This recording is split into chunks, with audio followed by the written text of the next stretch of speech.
জ্ঞানীর উপরও জ্ঞানী আছে, জাননেওয়ালার উপরও জাননেওয়ালা আছে। তাহলে বিনয় যেন আমাদের পোশাক হয়, আমরা যেন বিনয়ী হই। আমরা যার কাছ থেকে নলেজ নিব, এলম নিব, তার কাছে বিনয়ী হইতে হবে।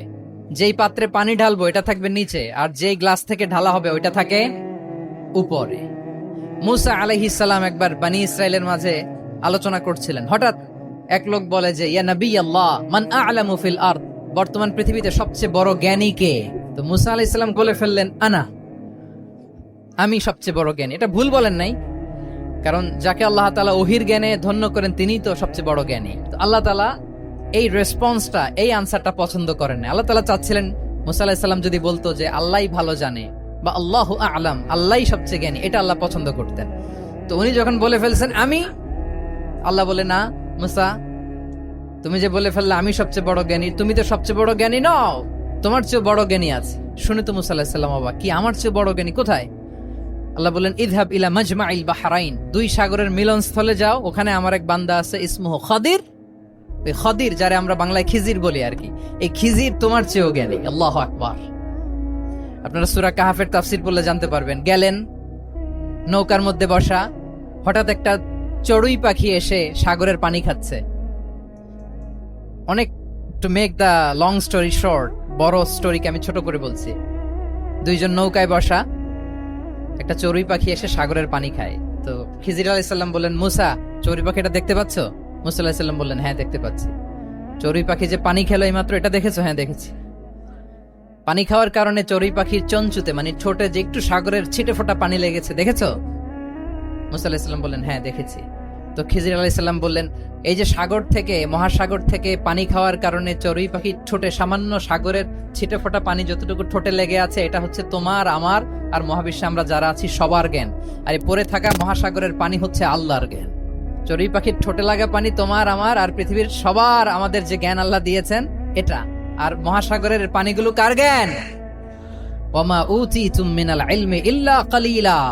আল্লাহ বলেন একেবারে একেবারে ভেরি লিটল, যত সামান্য জ্ঞান দিয়ে আমি তোমাদেরকে দুনিয়ায় পাঠিয়েছি। এজন্য আমি সব জানি, এটা আজকে থেকে আমরা আর বলবো। আমার শিক্ষার্থী বন্ধুরা নয়েজ করো, বলো আমরা বলবো আল্লাহু আ'লাম, আল্লাহ ভালো জানেন। সাহাবাদের এই বৈশিষ্ট্য ছিল, ওনারা বলতেন আল্লাহু ওয়া রাসূলুহু আ'লাম, আল্লাহ এবং আল্লাহর রাসূল ভালো জানেন। এবং আমাদের ক্লাসিক স্কলারদের এই বৈশিষ্ট্যটা ছিল, অনেক প্রশ্নের উত্তর ওনারা দিতেন না। আমাদের তো প্রশ্ন করলে আমরা হুটহাট উত্তর দিয়ে দিই।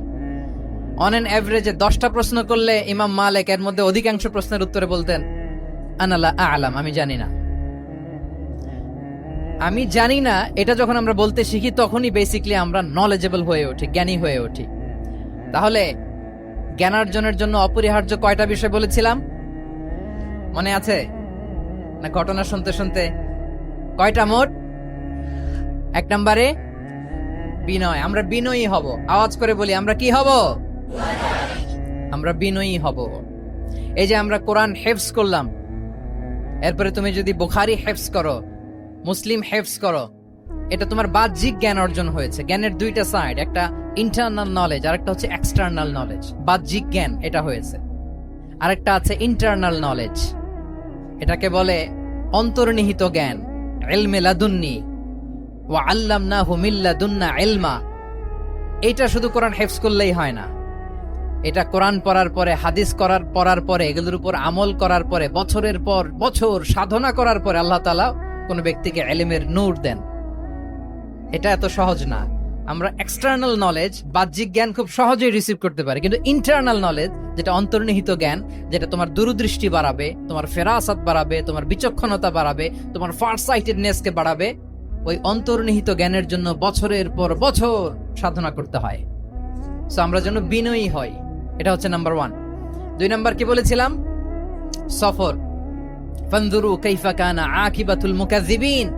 আল্লাহ বলে সফর করো, সিরু ফিল আরদ, ট্রাভেল করো। ট্রাভেল করলে তোমার চোখ খুলে যাবে। তুমি যদি পেট্রাতে যাও, জর্ডানের পেট্রায়, তোমার চোখ খুলে যাবে। তুমি যদি ফেরাউনের লাশ দেখে আসো, তুমি অবাক হয়ে যাবে। তুমি যদি জর্ডানের ডেড সি ঘুরে আসো, তুমি অবাক হয়ে যাবে। 1000টা বই পড়ে তুমি ওই জ্ঞান অর্জন করতে পারবে না, যেই জ্ঞান তুমি ট্রাভেলিং করে অর্জন করতে পারবে। তাহলে ভ্রমণ করতে হবে। আর 3 নম্বরে কি বলেছিলাম? সবর। মানে হার্ড ওয়ার্কিং হইতে হবে, পরিশ্রমের কোনো বিকল্প নাই। There is no alternative to be hard working, কোনো বিকল্প নেই, হার্ড ওয়ার্ক তোমাকে করতেই হবে, এটাই সবর। এই তিনটা প্রশিক্ষণই আল্লাহ তাআলা মুসা আলাইহিসসালামকে দিয়েছিলেন। লম্বা ঘটনা, তিনি খিজির আলাইহিসসালামের সাথে সফরও করেছেন, ওনার কাছে যে বিনয়ী হয়েছেন, তারপরে বারবার উনি ধৈর্য হারা হয়ে যাচ্ছিলেন, আল্লাহ ধৈর্যেরও পরীক্ষা নিয়েছেন। তাহলে বিনয়, সফর এবং সবর, এই তিনটা জিনিস জ্ঞানার্জনের জন্য অপরিহার্য। এই ফিচার গুলো দিয়ে, এই ক্যারেক্টারিস্টিক্স গুলো দিয়ে যেন আল্লাহ তাআলা আমাদেরকে ধন্য করে। আমরা সবাই পড়ি আমিন। আমরা আল্লাহর কোরআনকে যেভাবে হৃদয়ে ধারণ করতে পেরেছি, আমরা যেন কোরআনের তাদাব্বুরের মধ্য দিয়ে, কোরআনের রিফ্লেকশন গুলোর সাথে নিজেদের অ্যাটাচমেন্ট বাড়ানোর মধ্য দিয়ে আলোকিত মানুষ হতে পারি।